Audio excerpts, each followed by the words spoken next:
All right, good afternoon, everyone. Welcome to another segment of Back to the Greenhouse, a series that we're doing for agriculture instructors. My name is Justin Carter. I'm with the Center for Rural Affairs, and I'm joined here today by John Porter from UNL Extension. And today we're going to tell you a little bit about community involvement in the greenhouse. And before we get started, John, would you like to introduce yourself?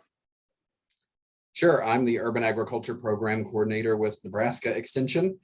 So I'm located in Omaha in the Douglas Sarpy County Extension Office and focus on a lot of different things: urban farming, greenhouse hydroponics, etc. All right, thanks, John. All right, so how today is going to work, folks, is I'm just going to go ahead and give you a little presentation on community partnerships in the greenhouse. A lot of them are examples that schools have done before, schools that we collaborate a lot with in our greenhouse to cafeteria program. And then after that, John is going to provide you with some resources on how you can brainstorm collaboration and bring in groups into your growing programs. So I'm going to go ahead and share my screen.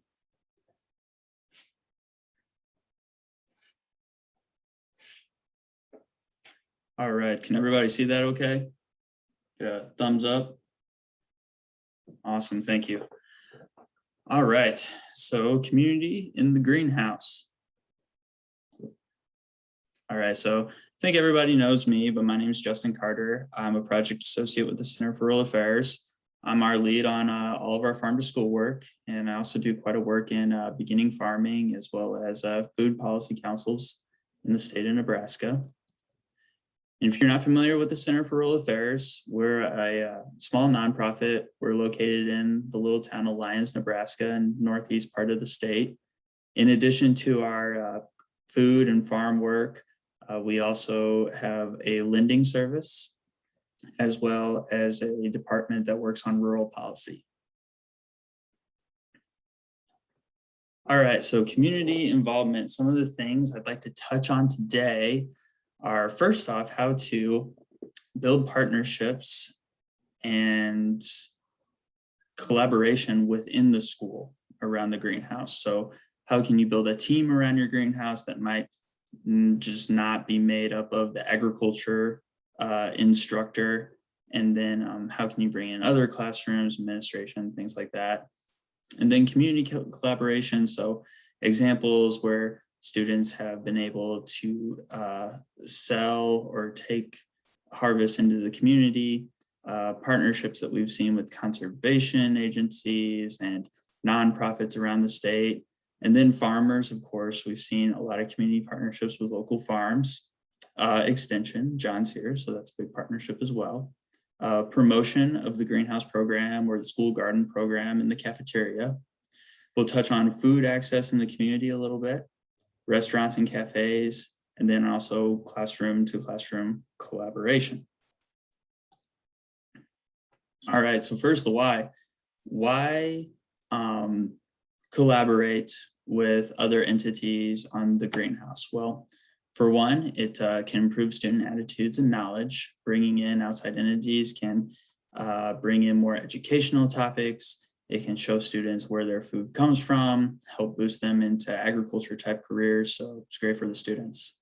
It can gain support and buy-in for the greenhouse program, or, you know, I say greenhouse, but we can also be talking about school gardens or other growing projects within FFA or agriculture programs, but gain support for them in the community.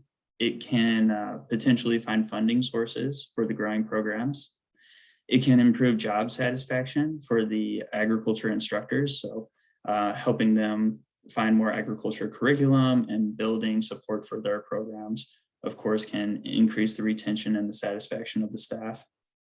And then it can also increase school meal participation too. So that's a little bit of a caveat, but we've found that bringing local foods into the school or having the cafeteria stocked with foods that are grown in the school can often increase the consumption of school meals.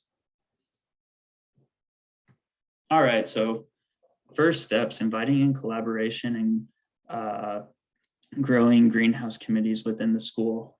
So a good thing to start off with before you really get into this is, what are your greenhouse goals? So what are you looking at here? Are you looking at supplying your cafeteria with fruits and vegetables? Are you starting small and just focus mainly on education? Are you looking at getting really innovative, improve student nutrition, things like that? All of those things are really going to dictate who you might involve in this project. And just within the school, within the community, we have a few folks listed here. So administrators, principals, superintendents, things like that are always folks that who you want to have in your corner. Collaborating with other teachers, we'll touch a little bit on things like industrial arts or family consumer science programs. The food service staff, of course, if you are looking to work with the cafeteria. Getting your student leaders involved in your planning and your greenhouse committee can be a really big deal. Some of the most successful programs we've seen are the ones where the students are beginning to take over the management of the greenhouse. So making sure to involve them is very vital. I accidentally put food service staff on there twice. School nurses can be another group, especially ones that are concentrated on nutrition or might have a student club or something like that, can be a good one. And then parents, especially parents who may have experience in this, or maybe farmers in the community, can be a really great asset. All right, so as I go through this, these are just a bunch of examples that we have from other schools around the state to kind of give you an idea of what's being done, things to think about in your own school. So within the school, we look at a lot of cross-classroom collaboration that we've seen. Technology classes, something that was a really outstanding example is we saw a school that was using a 3D printer in another class to make things like growing trays or containers and pots and things like that. Industrial arts and things like carpentry can be really big. A lot of schools I've worked with that have new greenhouses, those greenhouses were often built by the shop kids, which is pretty cool. And of course, shop kids also are often the FFA kids, so there's a crossover there. Family consumer science, some of those life skill classes, especially if cooking is taught, food production and growing food is such a vital skill to have, but being able to take that food and then prepare it is the next vital skill to have. So being able to collaborate with those programs is pretty fun. And then always, if you have an FFA program within your school, or if, some sort of state agriculture organization involved at all, that's always an entity that you want to make sure you're partnered up with. And then the cafeteria, of course, offering food that is grown within the school in the cafeteria can just be one of the biggest boosters for the program. Shows other kids who might not be involved in the growing programs that the food can come from there and really stir excitement. All right, and then getting outside of the school. So farmers, looking at getting involved with local farmers. Try a farm tour. I mean, going on field trips, showing students what a real farm looks like can be a big deal, especially a food production farm. A lot of people don't know that we have a lot of produce or specialty crop farms in Nebraska. So going to things like orchards, produce farms, maybe different types of livestock farms can really open students' eyes. And then showcasing a farmer's work within the agriculture program or the cafeteria can be very helpful as well. Especially on the cafeteria side of things, we've seen schools that have served local food and then done a story on the farmer, just to put a connection there for the students so they recognize that food came from their hometown. Having farmers coming into the school to visit is a lot of fun. And then continuing that collaboration down the road and building a strong partnership. All right, community sales. We've had tons of examples from greenhouse programs that have developed a little bit more, especially being able to go into the community to sell their harvests and their products. So we've had programs that have been able to participate in the farmers market and work with farmers market managers a bit. We've had schools that we've seen this a lot with things like flowers and houseplants mainly, but I think that there's a food component there too, where programs have done educational nights where they'll invite the community into the greenhouse or in to see the garden, give them tours, talk about the programs, and then have products there for sale to fundraise for the program. And then I touch on food access here because this is something that we talked about with a few programs, and especially ones that may have segments of their community that might be food insecure. If a growing program has a surplus, being able to take that food to a food bank. Or another demographic that we talk about a lot with that is our community elders who may be in food insecure situations that we might not be as aware of.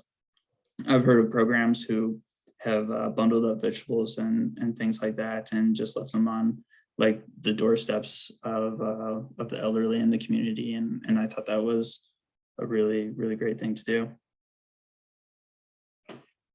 Community organizations and nonprofits, depending where you're at in the state, there might be more than others.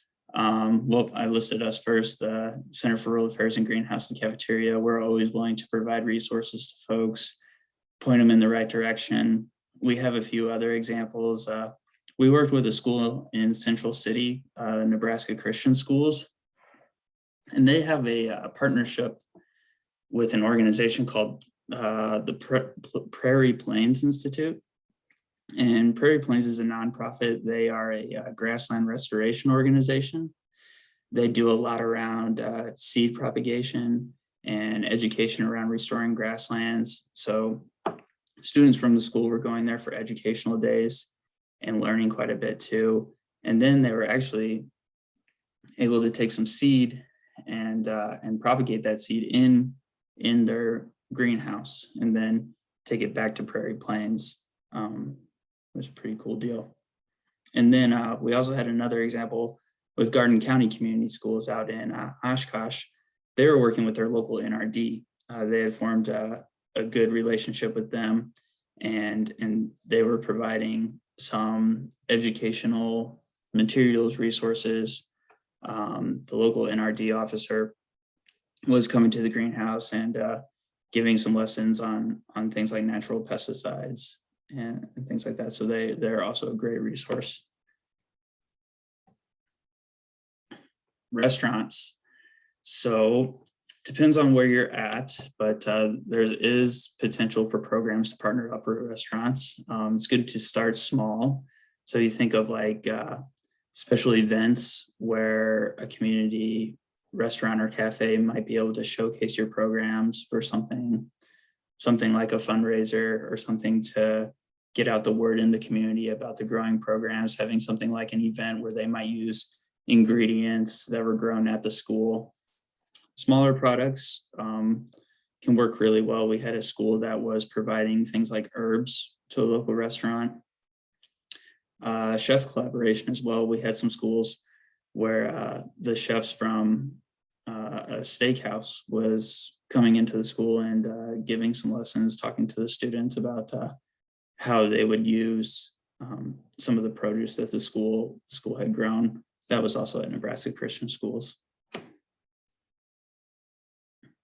All right, and then I know John's going to get into resources a bit too, but I also had a few resources here. The Center for Rural Affairs has a greenhouse to cafeteria toolkit that we produced a few years ago. I can pass that around after the call, but this will give you information on how to form a greenhouse committee, how to create purpose and goals for your greenhouse programs, establish curriculum, and then design and maintenance, and how to put a production plan in place. And this is just some programs around the state of Nebraska that are working in Farm to School, Nebraska Thursdays, Harvest of the Month, beef to schools, greenhouse to cafeteria, feel free to reach out to us. I'm pretty sure most people on the call will probably be familiar with these already, but if you'd like some more information, feel free to reach out. And yes, and I wanted to mention this to folks who are on the call today too. Farm to school grants, the USDA farm to school grants have just opened just last week. They have a few different tracks, and any school is eligible to apply for a grant. Implementation grants are for pretty big projects. Planning grants might be just for forming a team around a farm to school project and sort of planning on how you'll execute that in the future. And then they also have some specialty grants that they call turnkey tracks that are just for things like building edible gardens or agriculture education curriculum. So if you have any questions about that, you can feel free to reach out to the Center for Rural Affairs and we can point you in the right direction. And yeah, just a kind of a little recap, things to keep in mind. Most important things, starting that team within your school, starting small, and then communication. The biggest part of forming more involvement within your community is going to be building that trust and building those relationships. And with that, we can go over questions at the end of today, but I am going to go ahead and turn it over to John. Well, thank you, Justin. So what I'm going to talk about is how do we get others involved in the work that we're doing? So we often think, this is my program and I have to do all the work, but there are actually people out there that can help, that may be interested in helping. And I think there are some things that we can think of. So the first thing I want to do is share a resource that I use, if Justin will allow me to share screen. Of course. That's part of a process that I use when building new partnerships and collaboratives, because we often think about what we bring to the table, but what can we actually rely on other people? So if we're looking at a community partnership and involving community in helping with a school greenhouse or a school garden project, then what are we actually looking for? So I'm going to share this tool around collaboration. And so we think about assembling a team of people to help, and maybe people are involved a lot, or it's just a one-time or a very short-term way people are involved. But we want to think about who should be involved, and those can be in different ways: time, talent, treasure, and ties. How can we think about who has time to commit to the project to help out? Who has skills that we need? Maybe we need help teaching a certain thing, or implementing a certain thing, or building a certain thing, and we need to find someone to do that. Treasure, that refers to, of course, money. Who can provide us with funding, or who may have resources. And then ties, and that's one we don't think about often, like who can connect us to other people that have resources or things that we might need. And so we keep we think about these, and that list can be hard to think up on its own. So this little tool, and I'm going to send this to Justin, and he'll share it out with everyone he sends the video to. So we look at the stakeholders in a project. Who are we going to invite to be a part of this? And this actually can be a few different ways we think about this. We think about the people that we need to involve in the work, but are there people that we need to inform about the work or ask permission about the work? Who are people that we should be involving? And so give me just a second, because my aquaponic system turned on behind me, and it'll be very loud very shortly. Unless, do you hear that? Is that too annoying? Okay, then I'll just leave it. So you want to think about who cares about the work we're doing, who might actually have some thought and input around it. Who else is already doing this? Are there schools that you can connect to, other people in the community, farmers? Who are people that could be resources that can help us out? Who else needs to be at the table? If we're planning some sort of project or new activity, is it just me, or are there other teachers? Are there administrators? Are there community members? Are there parents? Are there students who might need to be at the table to help out? Who do we need to hear from? Are there people that maybe we don't need to ask permission or ask them to help, but it would be good to hear from them? Let's say you're wanting to grow produce to sell to the cafeteria or give to the cafeteria. It probably would be a good idea to have input from the folks working in the cafeteria to see what they could use, what form they could use it in, when they could use it. And so those are people that you might want to consult about things. And then whose support is needed? Do you need administration support? Do you need parent support? And who needs to be kept in the loop? And then figuring out who has all these roles, and then what is your role based on that? And so we have different roles. Who's responsible for things? Who's accountable for things? Who do we ask? Who do we consult? Who needs to be informed? And who facilitates this process? So if you're bringing together a team of people to do this, let's say, and it's not just you, you might want to think about these kinds of things. So I'll share this resource with you so that you have that and you can brainstorm around inviting people to the table to help out.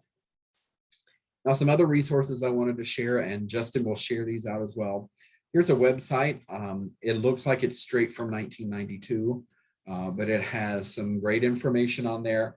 It's around school gardens, but I think there's a lot of good information around involving the community. And so we think about, some of the things that Justin talked about, like getting people to volunteer to host field days, or to do work days, or to do demonstrations. And then thinking about the community, one of the questions that we have is if we do a school garden, or if we're growing stuff, there are things that we can grow in the spring and the fall, but what happens during the summer? Because a lot of times that's a teacher that's left to come in and work if there's something left in the greenhouse. So are there ways to partner with community groups to utilize that space or grow things in the summer, or take over? Let's say the students plant stuff in the fall, and then an organization helps out during the summer. And then, the students come back in the fall. And then the other thing we think about is school staff. It's good to have other folks on your team. Let's say you have caretakers like janitors, etc., or the grounds crew. If you're putting stuff outside, it would be helpful to work with them so they know what to, how things should be cared for, those kinds of things. So we think about that in a general big community versus small community, building that support around the garden. But this is a pretty good website, some resources to think about. And then the last thing that I'll share is, some of those experts and people that can help out, we actually have through Extension. So we have the Master Gardener Program, which is a group of trained volunteers across the state, and every state has them. So for Nebraska, if you wanted to ask someone, let's say, can we get a Master Gardener to come and teach us this? Or is there a Master Gardener who would be interested in coming every other week to our greenhouse to help, with this project or what have you? This is the way that you would connect. So you would connect with the person that's responsible for the Master Gardener Program in that county. And so you can see some of our folks cover large county areas, so depending on where you are, but this can help you find, so you look for the color code and you find what color the county is where you're looking. And that tells you who's the coordinator for the Master Gardener Program in those counties. And so this will be email in the email that Justin sends to you. So you can actually find them, their email, their phone number, even their social media contacts.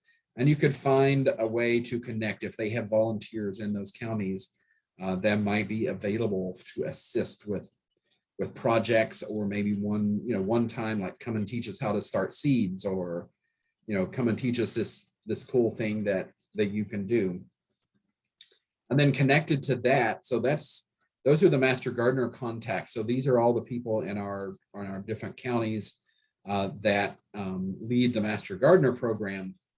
But you can also just connect directly with extension personnel and this could be garden related. It could be really anything agriculture related. If you're looking at involving someone, an expert, say from extension. So we have the map of Nebraska, and you find your county. So this is we call them engagement zones. So the different colors are the different areas.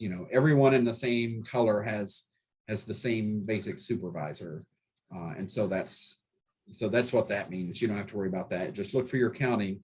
And so you can either click on this map and find, everyone who works for Custer County Extension, everyone who's an educator, either located in that county or is that regional expert. Like we don't have a horticulture person in that county, but Elizabeth covers this big, broad swath of counties up and down Nebraska.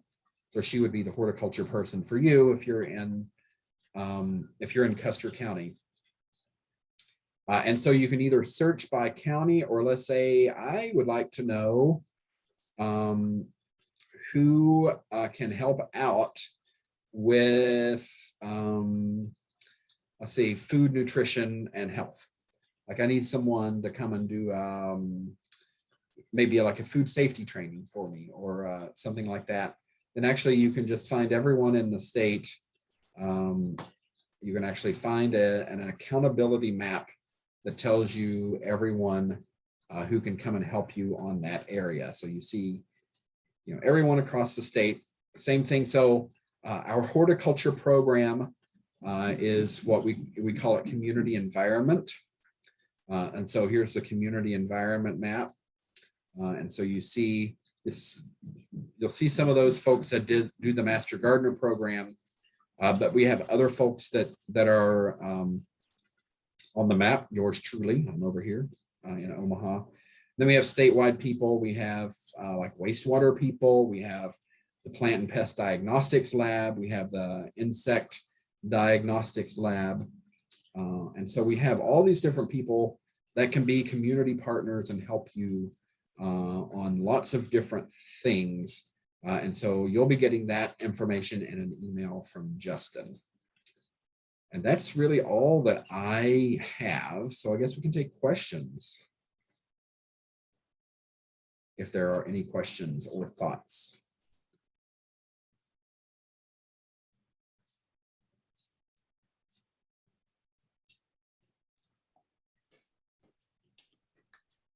I'd be curious if there were any ideas too. Did the presentation have you all brainstorming at all ways you can involve your community?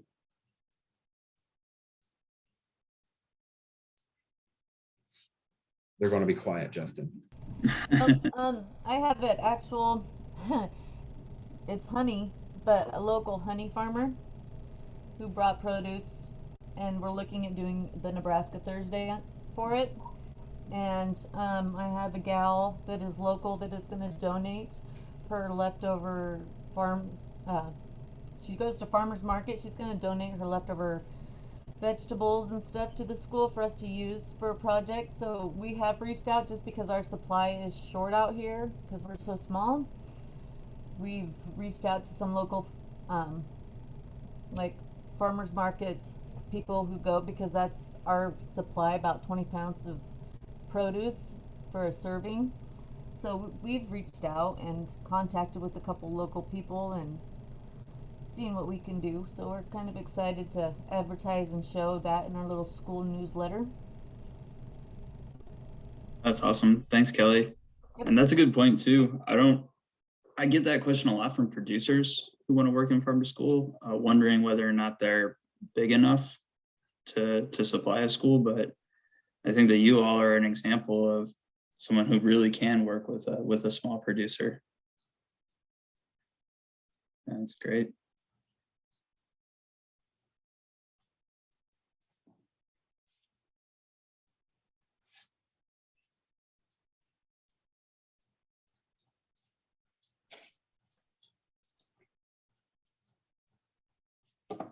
Well, Any other thoughts, questions?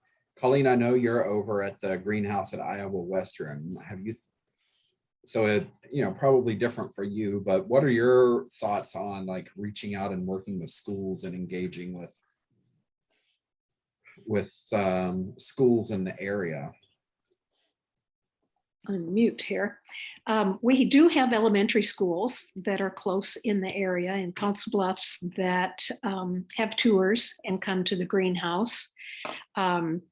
We don't have anyone working in the greenhouse at this point from the schools. We've recently collaborated with our culinary department, and they are very actively involved now in what their needs are. And they are opening a la carte restaurant on campus. And so they are actively seeking herbs and greens. And we're already producing a lot of tomatoes and yeah, so we've got a lot going on there. I'm very interested in the toolkit that you mentioned, Justin, and I might contact you to see how I can access that. We also collaborate with Golden State. They do prairie seeding starting in January, and then Global Roots as well. So we've got a full house, but it's been kind of exciting to see that the culinary school has really come alive, and I think we have a good outlook there and anticipate some real activity.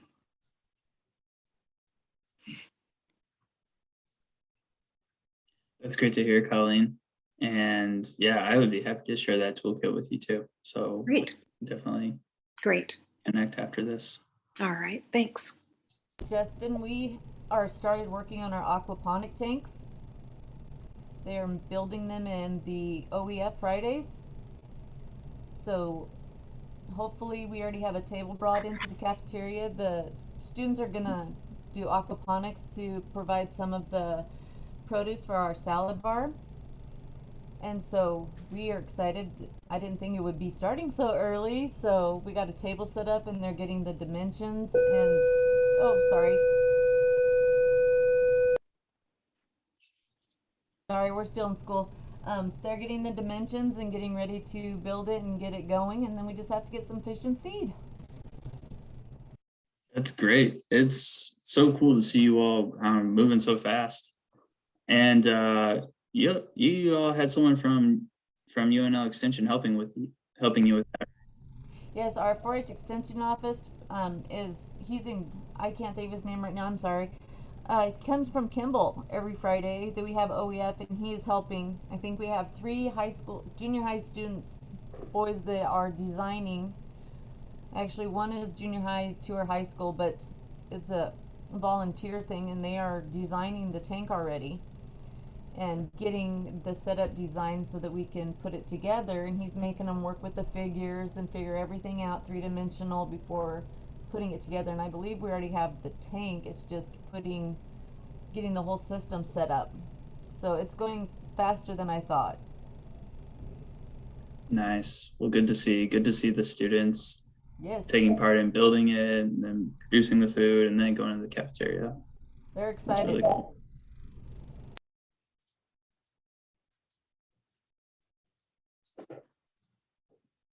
And then Kelly, I remember one more thing too that you all had mentioned. Did the farm tour happen? Yes, it was in Kimball though.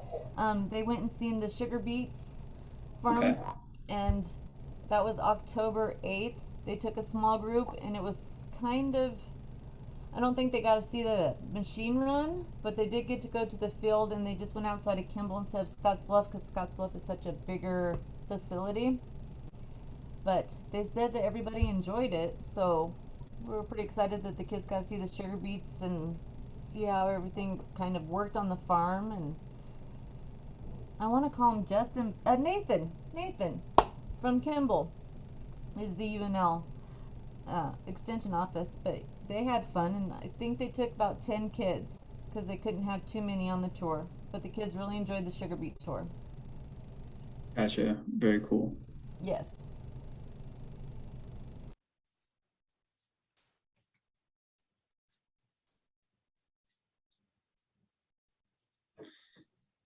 All right. Well, some great examples of collaboration. You have anything else, John? That's all I have. Okay. All right. Well, thanks, Kelly and Colleen, for joining us today and being willing to share. Oh, real quick before I let you all go, we do have an evaluation, so I'd appreciate it if you all could do that. It would help us out a lot. Thank you guys for sharing with us and teaching us some more. Of Absolutely. course. And we've got one more left too. So it's early December, kind of blanking out on the day right now, but I'll be sure to communicate. Great. Thank Yep. you very much, all of you. It's good to see you. Thanks, guys. Take care. Have a great night.